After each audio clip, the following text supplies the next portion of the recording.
Kalau itu memasukkan air ke dalam hidung kan? Betul. Tata cara wuduk Rasulullah. Okey Ustaz. Boleh mula insya-Allah. So sambungannya yang mana sekarang? Betul lah tu 21 rasanya. Tata cara dah ada dah. Dah lepas Lepas.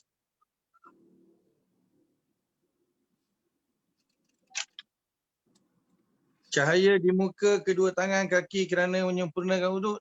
Tu, belum?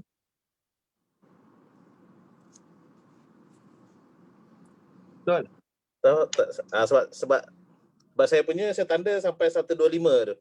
Tak tahu Haji Wahid sebab takut saya miss bulan 12 sebab banyak cuti bulan 12. Itu 126 dah sudah.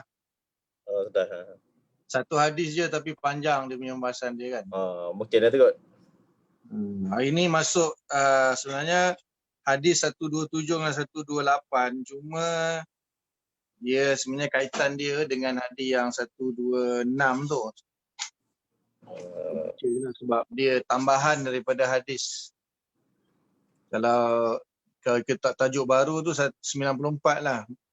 Buku surat 94, nombor 23, hadis 129. Tapi kita baca dulu hadis yang ke 127 dengan 128 tu, dia kaitan dia dengan tata cara wuduk juga. Cuma dia bagi tahu tentang sedut air dalam hidung tu. Okey, boleh Ustaz. Boleh. Assalamualaikum warahmatullahi wabarakatuh.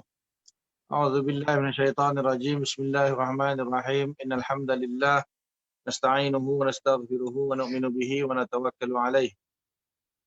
Wa na'udzu billahi min syururi anfusina wa min sayyiati a'malina. May yahdihillahu fala mudilla lahu wa may yudlilhu fala hadiya lahu. Asyhadu an la ilaha illallah wahdahu la syarika lah wa asyhadu anna Muhammadan abduhu wa rasuluh. Allahumma salli ala sayyidina Muhammad wa ala alihi wa sahbihi ajma'in wa barik wa sallim amma ba'd. Bismillahirrahmanirrahim. Wal 'asri innal insana lafi khusrin illa alladhina amanu wa 'amilus solihat wa tawassaw bil haqqi wa tawassaw bis sabr. Shadaqallahul 'azim. Wa qala Rasulullah sallallahu alaihi wasallam, man salaka tariqan yaltamisu bihi 'ilman sahalallahu lahu bihi tariqan ilal jannah. Kama qala sallallahu alaihi wasallam. Alhamdulillah, syukur kita kepada Allah Ta'ala kerana masih lagi dia beri kesempatan untuk kita menyambung kuliah kita secara online. Kuliah yang berkaitan dengan ilmu hadis berpandukan kitab ringkasan Sahih Muslim, insyaAllah. Dan kita mulakan dengan bacaan umum kita Al-Fatihah.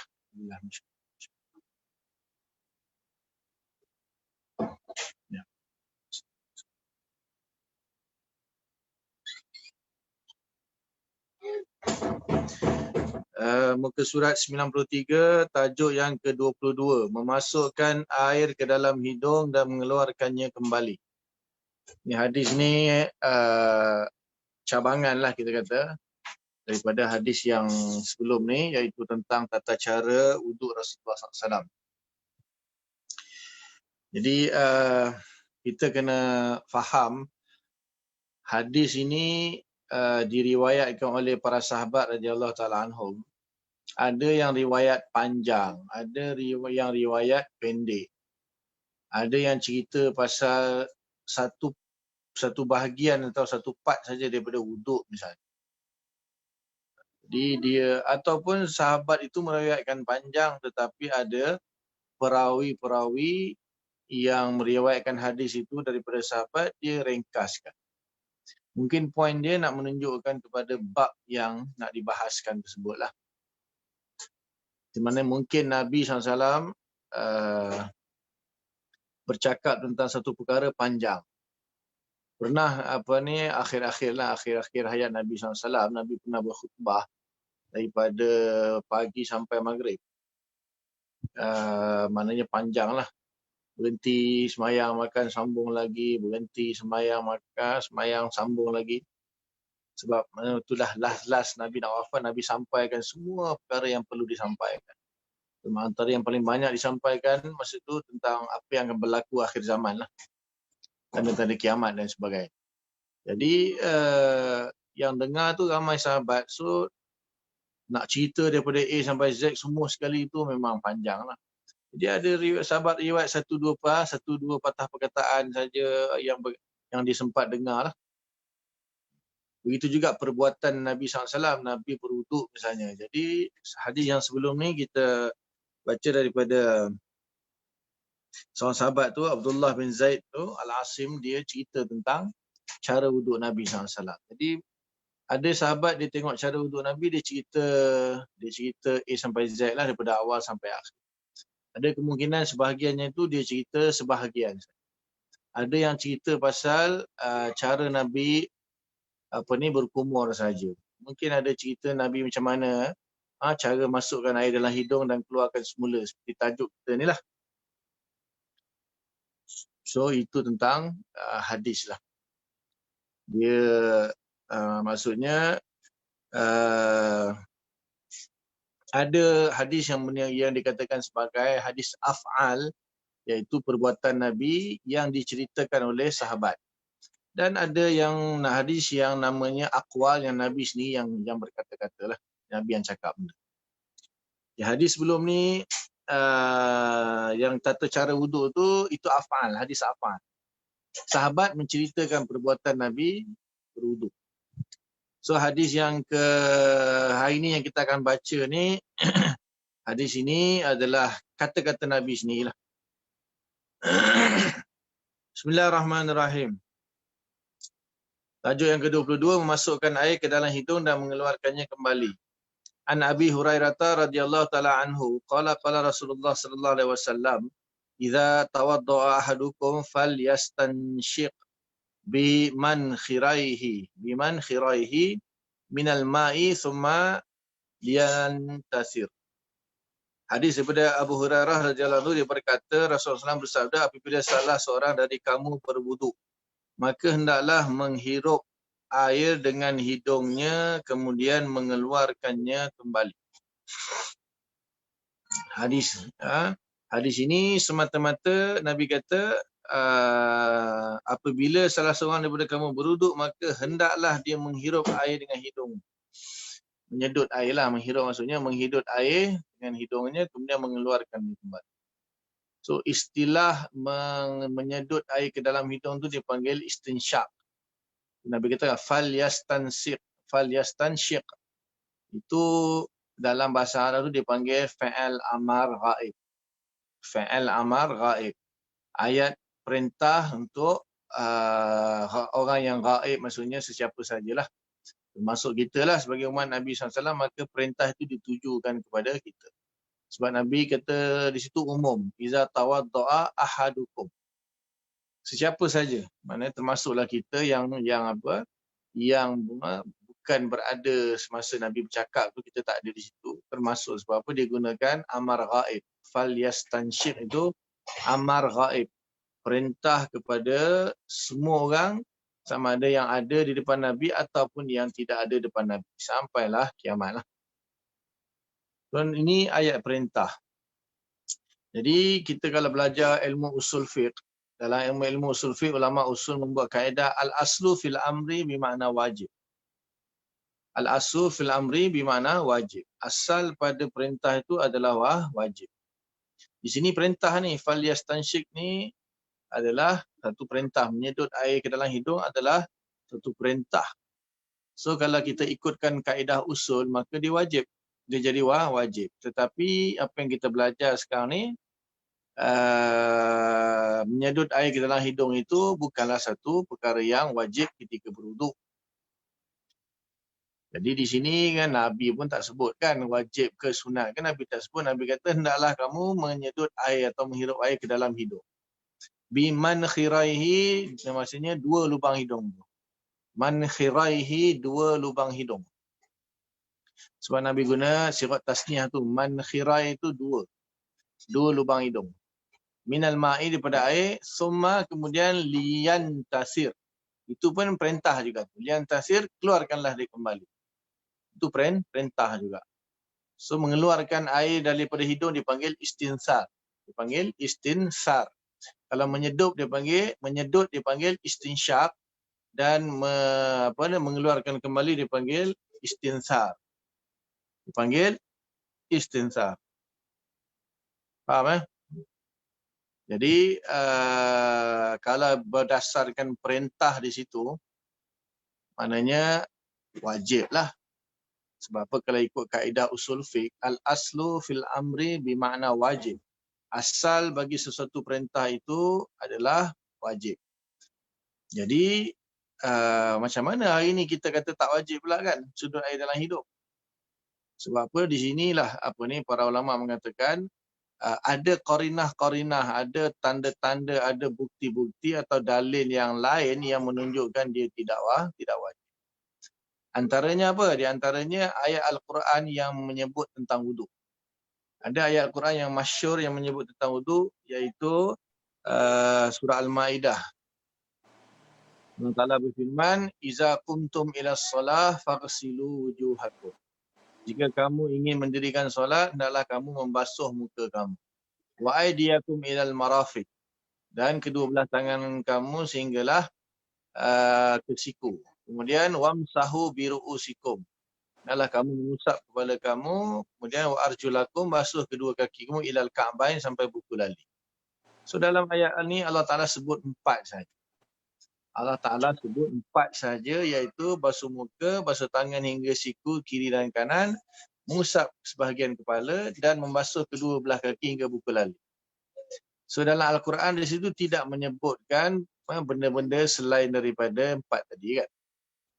Dan hadis Nabi sallallahu alaihi wasallam yang kita baca sebelum ini, yang mana sahabat itu menceritakan tata cara Nabi berwuduk itu, daripada basuh pergelangan tangan, kemudian menyedut air dalam kumur-kumur, kemudian menyedut air dalam hidung, kemudian membasuh 3 kali, ada yang 2 kali. Dan tak ada satu perkataan sunat, wajib, makruh, tak ada pun dalam hadis. Betul? Jadi di situlah para mujtahid punya peranan para mujtahid untuk menentukan yang mana satu yang dalam perbuatan mengambil wuduk itu yang kita diperintahkannya menjadi wajib dan rukun bagi wuduk itu, dan mana satu yang tidak wajib, tidak rukun, maknanya hanya sunat saja, kalau ditinggalkan pun bermakna sah wuduk. Maka setelah pengkajian dibuat daripada ayat Al-Quran tadi dengan seluruh hadis, ini bukan hadis di dalam Muslim saja. Para ulama mujtahid ni kalau dia nak buat hukum, dia bukan ambil Al-Quran dengan hadis dalam satu-satu kitab, semua hadis. Bahkan kalau kita kata zaman tu Bukhari Muslim tak ada lagi lah,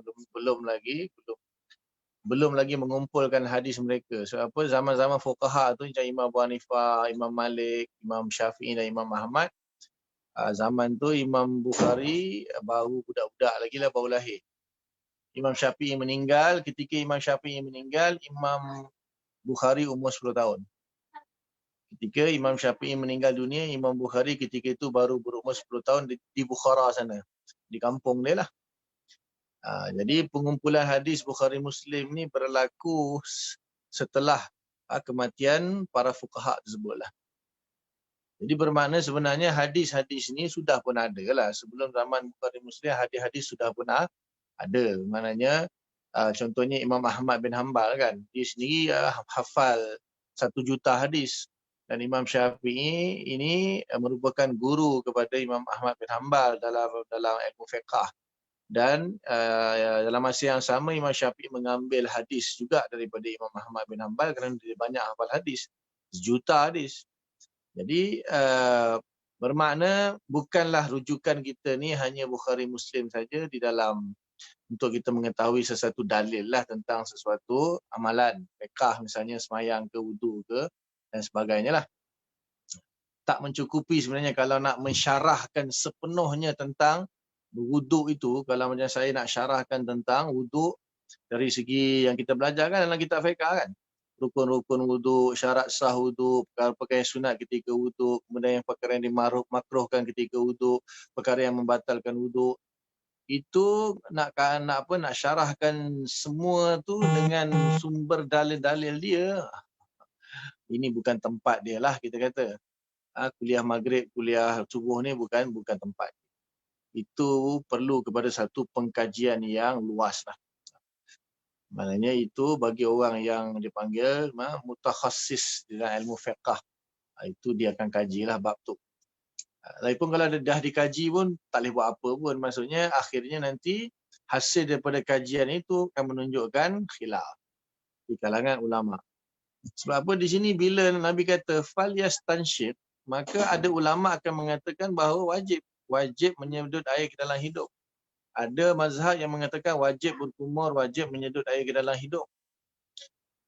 Tetapi mazhab Syafi'i kita kata tidak. Imam Syafi'i mengatakan yang wajib dalam wuduk hanyalah 4 sahaja. Dari segi perbuatan, kemudian ditambah lagi dengan 2. Yang pertama niat, sebab ada hadis innamal a'malu binniyat.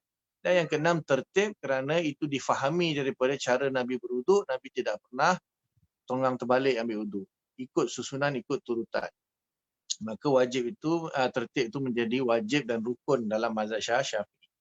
Ada mazhab tidak mewajibkan niat. Mazhab Hanafi dalam wuduk tak wajib niat. Tertib pun tak wajib. So 4 je rukun wuduk dia. Betul-betul ikut Quran. Ada mazhab misalnya mazhab Hambali dengan baca bismillah pun wajib. Baca bismillah wajib. Kalau tak baca bismillah, wuduk sah tapi berdosa. Itu bismillah sunat je. Ada mazhab Daud Zahiri, kumur wajib, menyedut air dalam hidung wajib. Kalau tak sah wuduk. Faham? Jadi bukan mudah untuk memahami sesebuah hadis atau mengeluarkan hukum tentang sesuatu perkara daripada sumber dalil sama ada Al-Quran ataupun hadis. Jadi kita belajar kitab hadis ni sekadar nak tahu sikit je lah. Oh, ini ada dalil ni. Tapi kan Nabi suruh, kenapa tak wajib lah? Itu mulalah kena belajar ilmu usul fiqh lah. Bermakna ada dalil-dalil, bukti-bukti yang lain yang menunjukkan tidak wajib walaupun disuruh. Walaupun disuruh oleh Nabi. Hendaklah kamu menghirup air dalam hidung. Itu satu perintah. Bila perintah asal pada perintah itu wajib. Tapi dikata di sini perintah ini bukanlah wajib. Perintah hanya sunat sahaja. Kenapa kalau wajib dah tentulah Al-Quran pun akan sebut juga. Kenapa Allah Ta'ala ketika dalam surah Al-Ma'idah tadi Allah Ta'ala tak sebut kumur-kumur basuh pergelangan tangan, kumur-kumur sedut air dalam hidung. Kenapa Allah tak sebut? Basuh 3 kali pun Allah tak sebut. Allah Ta'ala hanya kata basuh muka, basuh tangan hingga siku, basuh susah kepala, basuh kaki hingga buku lali. Itu je Allah sebut. Maka itulah yang sebenarnya yang diwajibkan, yang menjadi rukun wuduk. Adapun yang lain-lain, walaupun Nabi buat, Nabi suruh, tapi kita hamalkan, mazhab kita menghamalkan kepada yang sunat sahaja. Bahkan ada juga kadang-kadang Nabi berwuduk dalam keadaan Nabi hanya melakukan wuduk sekadar membasuh muka, tangan hingga siku, kepala dan kaki saja, meninggalkan basuhan-basuhan yang lain. Itu menunjukkan bahawa dia tidak wajib. Faham Kemudian hadis yang seterusnya, hadis yang ke-28. An Abi Hurairah radhiyallahu taala anhu anna Nabiy sallallahu alaihi wasallam qala iza staiqaza ahadukum min manamihi fal yastanthir salasa marratin fa inna syaitana yabitu ala khayashimihi. Daripada Abu Hurairah radhiyallahu anhu bahawa Rasulullah SAW bersabda, apabila salah seorang dari kamu tidur pula dah, bangun dari tidurnya. Apabila salah seorang dari kamu bangun dari tidurnya, hendaklah dia melakukan istinsyar. Apa itu istinsar betulnya? Istinsar, iaitu memasukkan air ke dalam hidung dan mengeluarkannya semula. Sebanyak 3 kali. Kerana syaitan itu bermalam di lubang hidungnya. Itu dia. Syaitan bermalam di lubang hidungnya. Jadi dengan menyedut air, maksudnya di sini kan dia tak sebut istinsyar. Hadis atas tadi disebut istinsyar, kemudian istinsar. Di sini dia kata fal yastanthir. Hendaklah kamu bila yastanthir ni maksudnya mengeluarkan air daripada hidung. So macam mana kita nak mengeluarkan hidung kalau kita tak sedut air ke dalam hidung dulu? Bahkan di sini ada khilaf di kalangan ulama. Ada ulama mengatakan istinsar dengan istinsyak itu sama makna dia. Tetapi yang Imam Nawawi dalam syarahnya, Imam Nawawi mengatakan bahawa yang sahihnya istinsar itu mengeluarkan air daripada hidung. Menyedut istilah dia lain, istilah dia istinsyak seperti hadis yang sebelum ni. Jelas Nabi katakan fal yastansyiq, maksud Nabi kata sedut air dulu, summa yastansir, kemudian baru semur air keluar. Walaupun ada ulama mengatakan sama saja istinsyak dengan istinsar. Satu package kata dia lah. Nak sebut istinsyak pun boleh, nak sebut istinsar pun boleh, iaitu masukkan air dalam hidung, keluarkan. Yang rajih, yang sahihnya ialah istinsyak menyedut air ke dalam hidung. Istinsar itu menyemburkan keluar air daripada hidung. So di sini bila Nabi kata falyastansir, dalam kamu menyembur keluar air sebanyak 3 kali, dah tentulah perlu diistinsyak dulu sebelum istinsar. Tak mungkin istinsar tanpa istinsyak. Maka dipahami bahawa Nabi suruh sedut air dalam hidung, keluarkan sebanyak 3 kali. Sebab apa? Nah, syaitan tu akan keluarlah mungkin dengan bersama-sama dengan air tersebut. Faham Dan ini pun perintah yang sunat. Perintah yang sunat. Maksud di sini apa?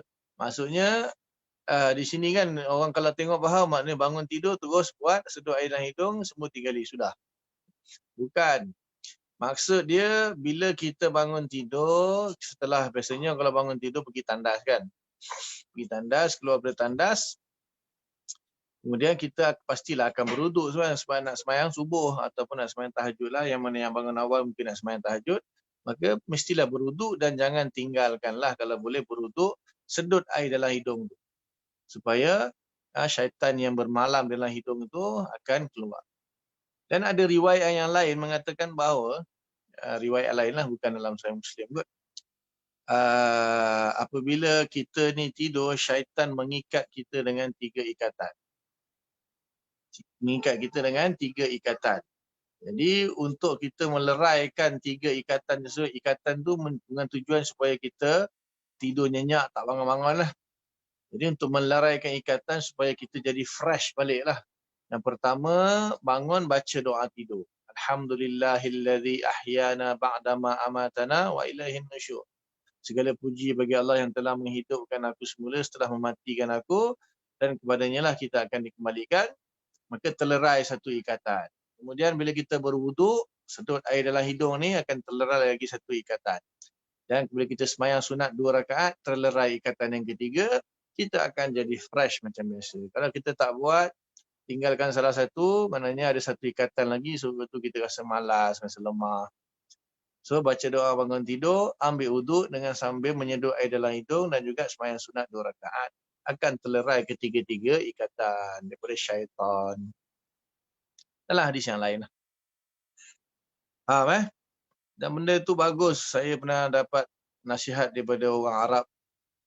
Dia duduk Malaysia lah. Dia datang kat surau Kajang tadi, surau apa? Surau Taman Mesra. Dia dengar saya punya nafas.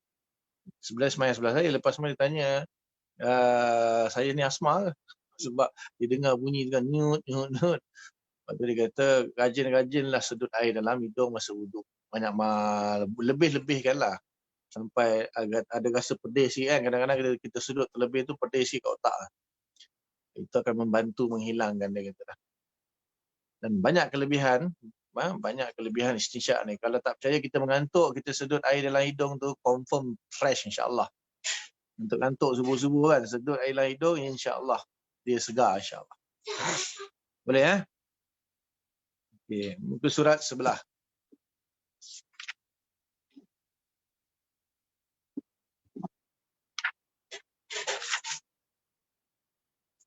Nombor 23.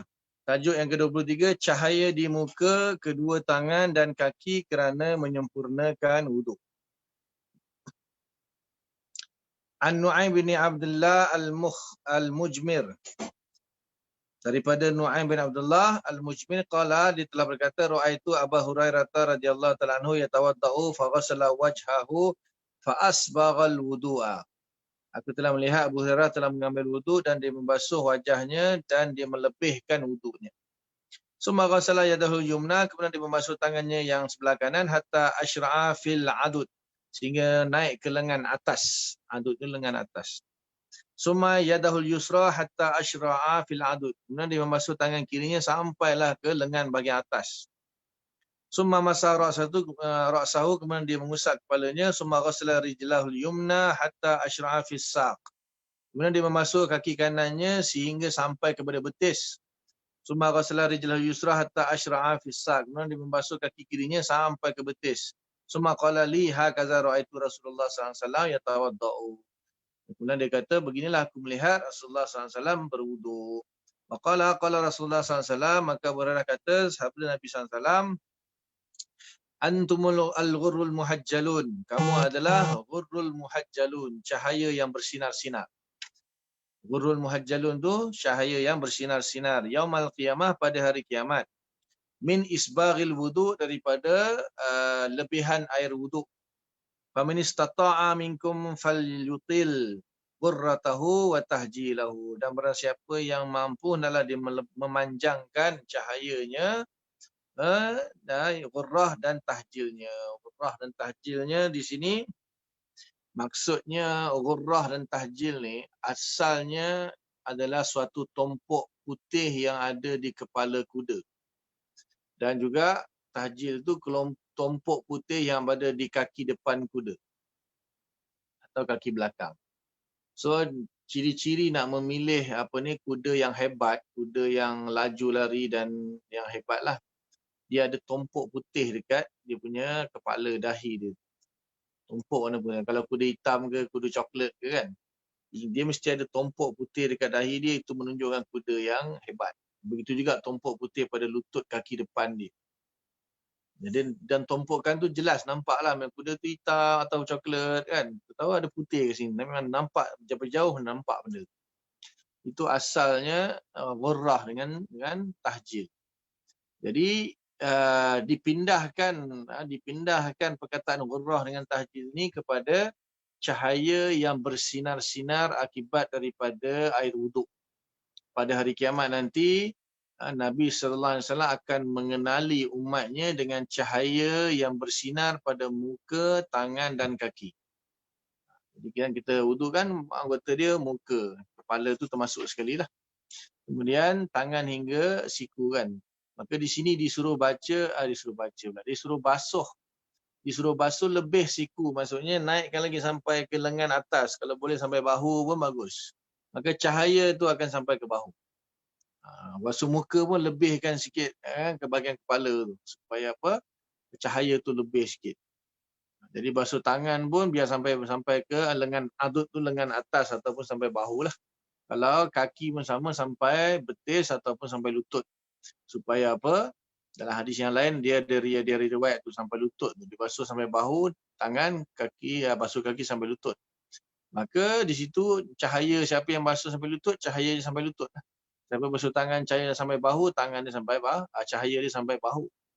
Kecuali kalau kita baju kadang-kadang nak senteng susah kan. Kat rumah boleh lah kalau kita tak pakai baju misalnya. Kita berwuduk di rumah, itu sebenarnya sunnah. SOP kan sekarang suka berwuduk di rumah. Bukan SOP saja, bahkan sunnah. Sunnah itu berwuduk di rumah, baru berjalan menuju ke surau atau masjid. Dia bukan sunnahnya berwuduk di masjid. Kecuali darurat terbatal dan sebagainya, itu lain lah. Yang sebenarnya sunnah berwuduk dulu di rumah, lepas tu baru berjalan menuju ke masjid. So di rumah tak apalah kita berwuduk kan, tak kisahlah dalam bilik air kita wuduk. Jadi kita boleh basuh sampai ke bahu dengan tak pakai baju misalnya kan. Atau t-shirt senang sikit kan, selak. Kalau baju Melayu ni susah nak jubah ke, susah nak selak sampai ke bahu. Begitu juga kalau nak basuh sampai lutut kan, malu lah orang tengok kan. Terselak sampai paha nanti kan, aurat tu. Jadi kalau kat rumah tak apa. So disunatkan, mana kalau nak cahaya lebih lah, nak cahaya lebih yang dipanggil ghurrah ghurrun muhajjalun. Itu istilah yang diberikan kepada cahaya hasil daripada ambil wudu. Boleh? Saya tak baca dia punya Melayu, saya terjemah per lafaz lah. Ataupun kita ulang sekali lagi lah. Daripada Nu'aim bin Abdullah Al-Mujmir radhiyallahu anhu, dia berkata, saya pernah melihat Abu Hurairah radhiyallahu anhu berwuduk. Dia membasuh wajahnya lalu menyempurnakan wuduk. Kemudian membasuh tangan kanannya hingga melebihi bahu. Sini diterjemahkan bahu. Adud itu bukan bahu, adud itu lengan atas, tapi mungkin sampai ke bahu lah kot masuknya. Kemudian tangan kirinya hingga melebihi bahu, lalu mengusap kepalanya, kemudian membasuh kaki kerana hingga melebihi betis. Kemudian membasuh kaki kirinya sehingga melebihi betis. So melebihi betis sampai ke lutut lah gamaknya. Dalam riwayat yang lain disebut sampai lutut. Dalam riwayat ni dia kata betis lah. Kemudian dia berkata kepada saya, demikianlah aku melihat Rasulullah SAW berwuduk. Dan dia, yakni Abu Hurairah, mengatakan Rasulullah SAW pernah bersabda, kamu sekalian akan berwajah putih bersinar. Dan juga tangan serta kakimu pula pada hari kiamat kerana menyempurnakan wuduk. Kalau siapa di antara kamu mampu, maka hendaklah dia memanjangkan cahaya muka, tangan serta kakinya. Lebihkan basuhan supaya lebih cahaya di hari kiamat. InsyaAllah Hadis seterusnya, hadis yang ke-130. An Abi Hurairah radhiyallahu ta'ala anhu anna Rasulullah sallallahu alaihi wasallam atal al-makhbarata faqala. Hadis daripada Abu Hurairah radhiyallahu ta'ala anhu, sesungguhnya Rasulullah sallallahu alaihi wasallam telah mendatangi makbarah perkuburan. Telah mendatangi satu tempat perkuburan lah, tanah perkuburan. Faqala Nabi sallallahu alaihi wasallam bersabda, Assalamualaikum dara qaumin mu'minin. Assalamualaikum maknanya kesejahteraan ke atas kamu. Dara qaumin mu'minin, tempat tinggal atau rumah kaum orang yang beriman. Wa inna insya'allahu bikum lahiqun. Dan sesungguhnya kami insya'allah dengan izin Allah Ta'ala akan menyusuli kamu. Bikum lahiqun tu akan menyusuli kamu. Maksudnya kami pun tak lama lagi akan mati jugalah, akan masuk dalam kubur juga. Wadittu ana qad ra'ayna ikhwanana. So Nabi berkata, wadittu aku suka. Wadittu aku sangat suka. Anna qad ra'ayna ikhwanana. Sesungguhnya kita dapat melihat saudara-saudara kita. Qalu awalasna ikhwanaka ya Rasulullah. Maka sahabat tanya, tidakkah kami ini saudara-saudara kamu ya Rasulullah? Qala Nabi SAW berkata, antum ashabi, kamu adalah sahabatku. Kamu adalah sahabat-sahabatku. Wa ikhwanuna allazi lam ya'tu ba'du. Ada saudara-saudara kami ialah saudara-saudara kita lah. Saudara-saudara kita adalah orang-orang yang lam ya'tu ba'du. Yang belum lagi dah datang. Maksudnya umat dia yang belum lahir lagi lah. Faqalu kaifa ta'rifu man lam ya'ti ba'du min ummatika ya Rasulullah. Maka sahabat tanya, bagaimana kamu akan mengenal orang yang belum lagi datang setelahnya daripada umatmu wahai Rasulullah. Maksudnya sahabat tanya, ya Rasulullah, nanti macam mana kamu nak kenal umat-umat kamu nanti di akhirat lah maksudnya. Maka qala ara'aita law anna rajulan lahu khailun ghurrun muhajjalun baina zahrai khailin buhmin ala ya'rifu khailahu. Apakah kamu tidak melihat sesungguhnya seseorang itu baginya seekor kuda yang ada tumpukan putih kepada dahi dan kakinya, itu dipanggil ghurrun muhajjalun. Baina zahrai khailin duhmin wa buhmin, di antara kuda-kuda hitam yang lain. Ala ya'rifu khailahu, tidakkah dia mengenali kudanya? Qalu bala ya Rasulullah. Maka sahabat jawab, pastilah dia mengenal kudanya kalau kudanya ada tanda-tanda ghurrun dengan muhajjalun tersebut. Wala fa innahum ya'tuna ghurran muhajjalin minal wudu. Sesungguhnya saudara-saudara kita yang akan datang nanti, mereka akan datang pada hari kiamat dengan cahaya-cahaya seperti cahaya kuda itulah, ghurrun muhajjalun, di muka dan di kaki-kaki mereka. Minal wudu, kerana kesan daripada air wudu. Wa ana faratuhum ilal haud. Ala, aku akan menunggu mereka di telaga. Ala la yuzadanna rijalun an khaudi. Ketahuilah bahawa ada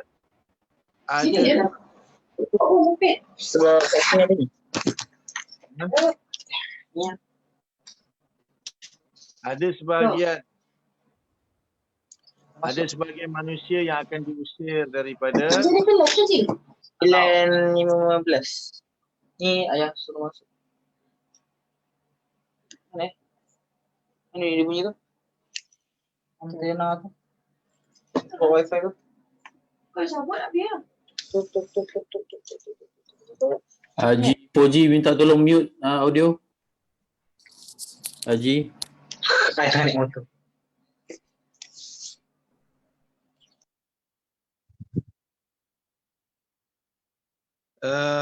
ala la yuzadanna rijalun an khawdi. Ketahuilah bahawa akan ada beberapa orang yang akan dihalau daripada telagaku. Kama yuzadu al-ba'iru dhalu, seperti mana unta yang sesat dihalau. Unadihim, aku memanggil mereka.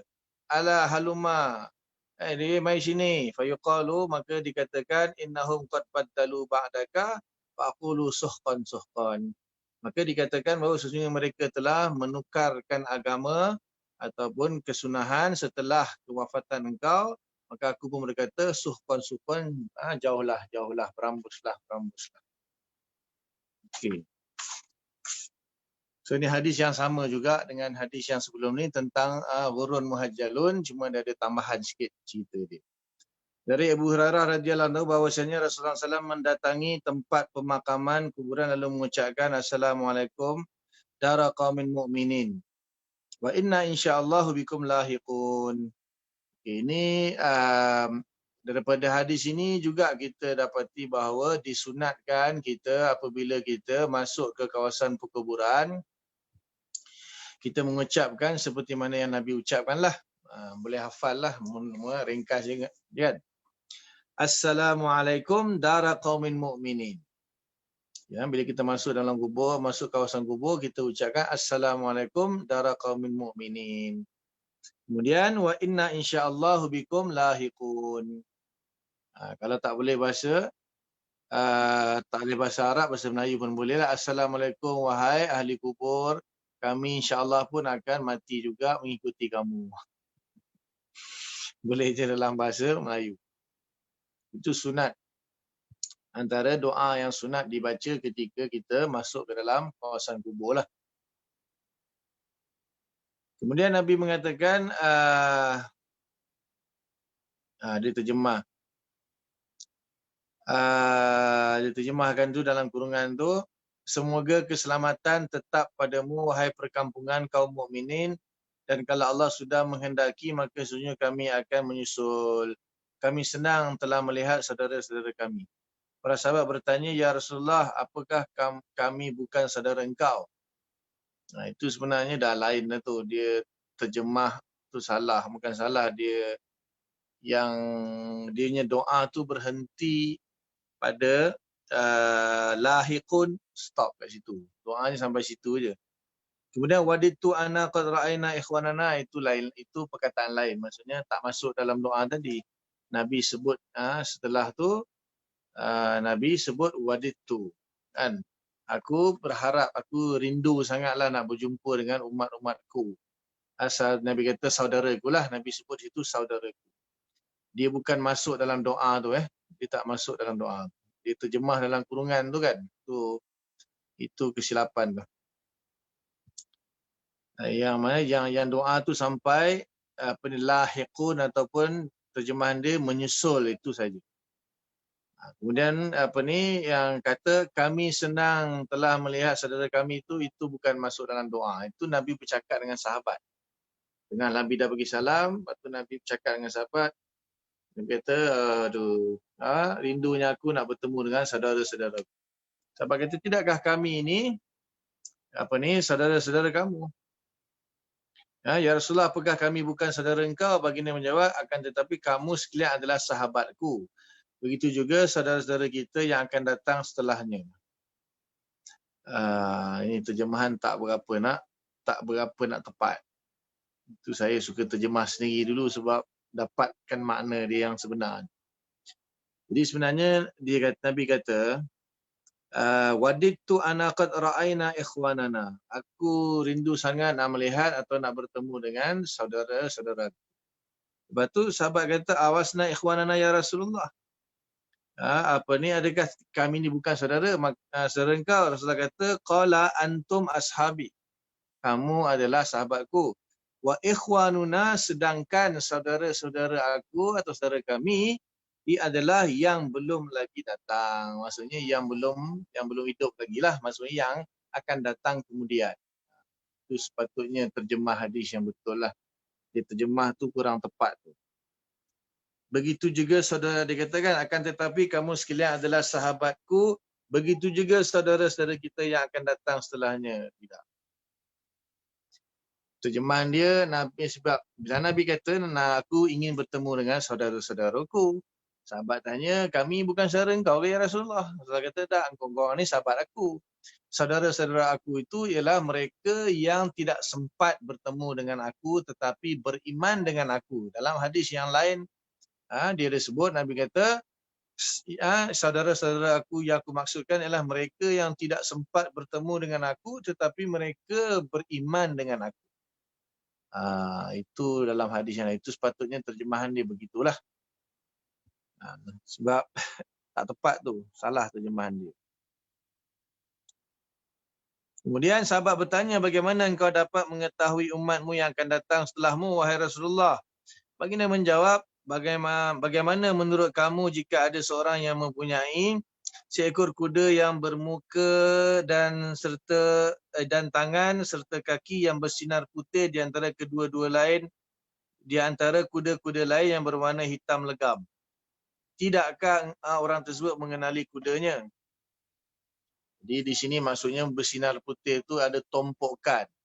Itu ya, saya kurang minat sikit terjemah-terjemah ni. Yang cetakan ni biasanya dia main terjemah ikut suka dia. Jadi maksudnya Nabi kata, tidakkah seseorang itu yang memiliki kuda yang mana kudanya itu ada tompokan putih di dahinya dan juga tompokan putih di kaki, di belah depan dan juga kadang-kadang bahagian belakang. Di antara kuda-kuda lain yang kuda yang gelap lah, kuda yang coklat pekat ke hitam ke, yang tidak memiliki tompokan tersebut. Itu maksud Nabi. Maknanya sahabat kata dah tentulah tuan punya kuda tersebut akan mengenali perbezaan antara kudanya yang memiliki tompokan putih di dahi dan tompokan putih di bahagian lutut, bahagian depan kaki kuda tu berbanding dengan kuda-kuda lain yang tidak memiliki tompokan tersebut.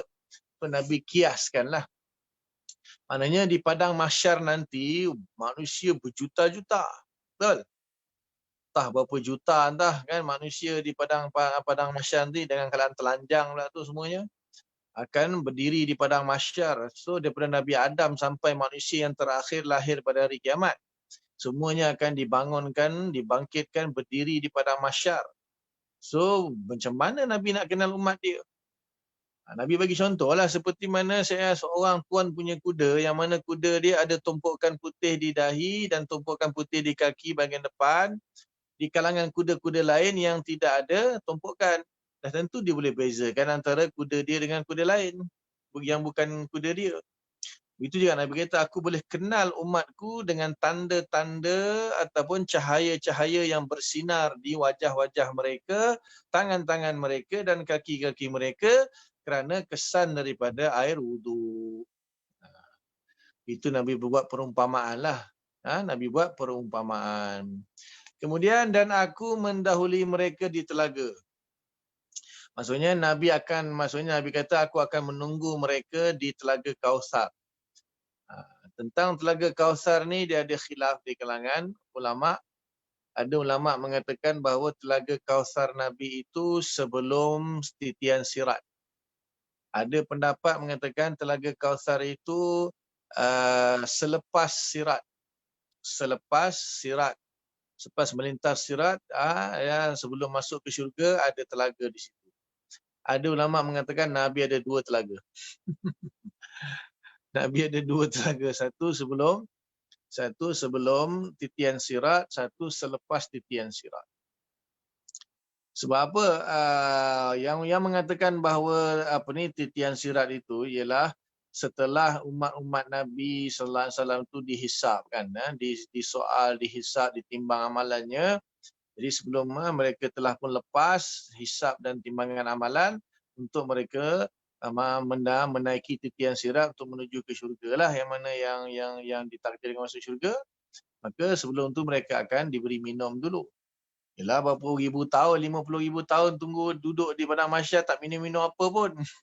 Bayangkanlah, bukannya kat rumah boleh ambil air, panas lah pergi ambil air petai je. Telanjang matahari 10 biji atas kepala, tak ada air. Memang haus gila lah kita kata. Jadi Nabi akan beri minum di telaga Haud. Tapi ada ulama mengatakan tak, telaga Haud itu, telaga Kausar itu dia panggil Haud. Haud tu telaga. Itu adalah mata air daripada sungai di dalam syurga. So kalau daripada sungai telaga Nabi itu adalah aliran daripada sungai dalam syurga, maka dah tentulah selepas titian sirat. Takkan sungai dalam syurga tu mengalir di celah-celah neraka sampai ke padang mahsyar. Ada ulama kata tak, ada dua telaga, sebelum dengan selepas. Wallahu ta'ala alam lah, bab tu ada khilaf. Cuma dalam bab akidah kita perlu meyakini bahawa Nabi ada memiliki telaga lah. Telaga. Cuma dalam surah Inna A'tayna tu kan, Inna A'tayna kal Kautsar. Jadi adakah yang dimaksudkan di situ Kautsar itu adalah nama telaga Nabi, pun ada khilaf.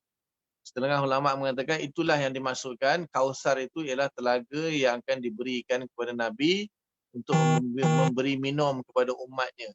Yang mana airnya itu lebih putih daripada susu, lebih manis daripada madu.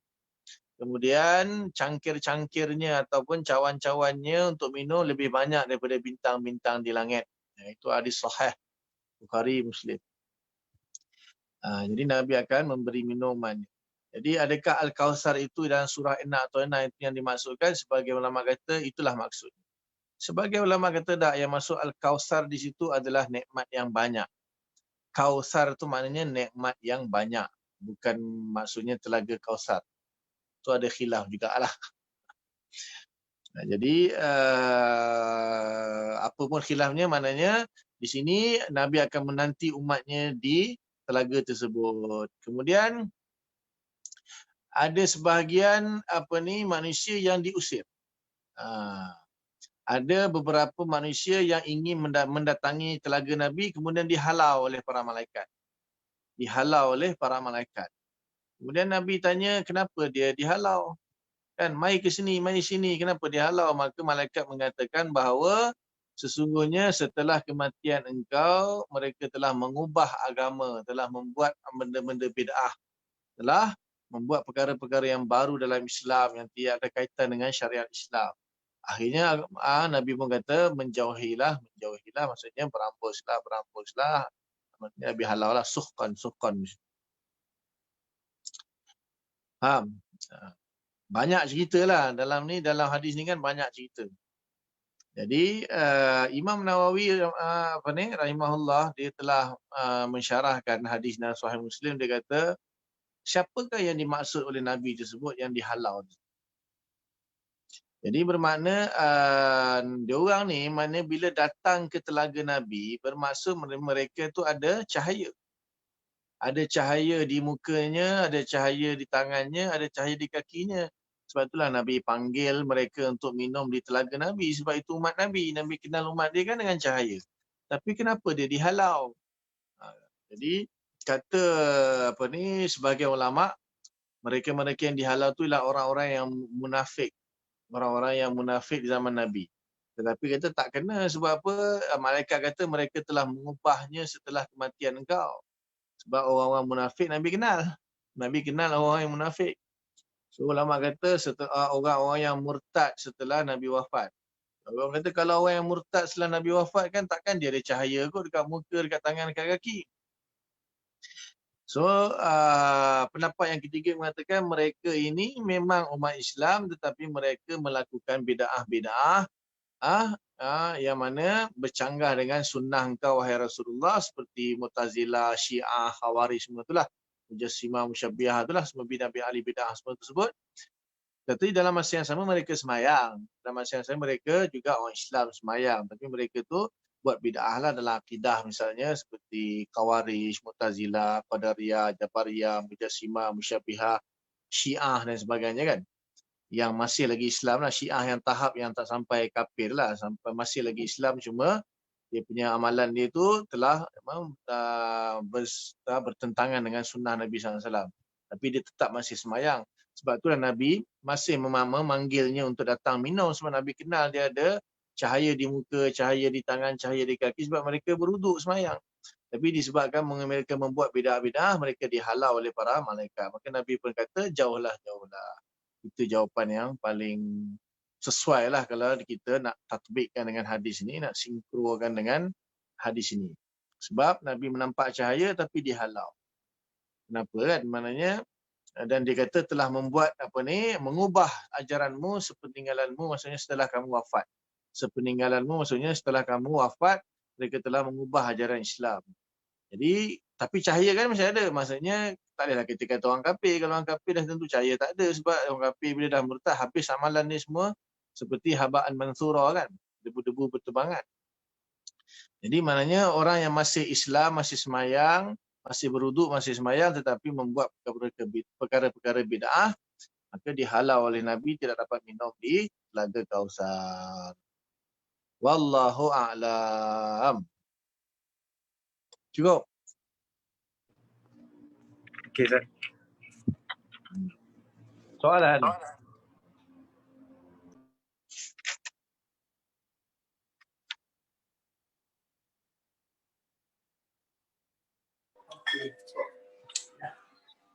Assalamualaikum Ustaz. Ya, Waalaikumsalam warahmatullahi. Tadi Ustaz kata kita berdasarkan kepada hadis tentang wuduk ni, dia bermula daripada wajib. Sedangkan kalau kita tahu undang-undang Islam ni semua bermula daripada mubah. Daripada situ boleh pecah kepada wajib, haram dan sebagainya. So adakah yang kata wajib ni khusus untuk yang hadis ni je ataupun secara umum Ustaz? Begini. Al-aslu fil asya al-mubah. Dia ada dua kaedah berbeza tu. Al-aslu fil asya mubah. Asal bagi sesuatu perkara itu adalah mubah, harus. Sebab Allah Ta'ala kan huwallazi khalaqakum ma fil ardi jami'a. Itu ya, dalil Imam Syafi'i mengatakan asal bagi satu perkara itu semuanya harus, iaitu huwallazi khalaqalakum ma fil ardi jami'a. Dialah zat yang telah menciptakan untuk kamu apa saja di bumi kesemuanya.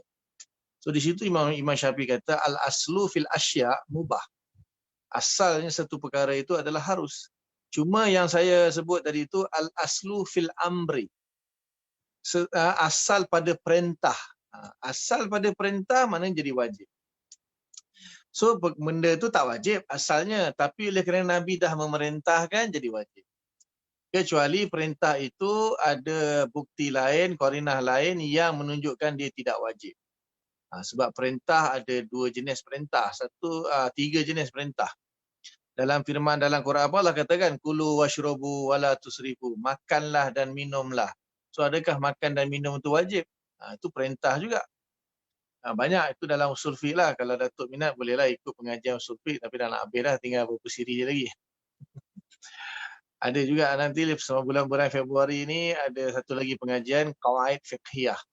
Kaedah-kaedah fiqh. Itu pun bagus juga siapa yang nak ikut. Terima kasih Ustaz. Jadi beza antara asal pada sesuatu perkara dengan asal bagi perintah. Kalau asal bagi satu perkara dia harus. Tapi asal bagi perintah dia wajib. Sebab Nabi perintah. Cuma kalaulah ada dalil yang lain menunjukkan dia tidak wajib, maka dia akan berubah jadi sunat ataupun harus. Ada lagi soalan?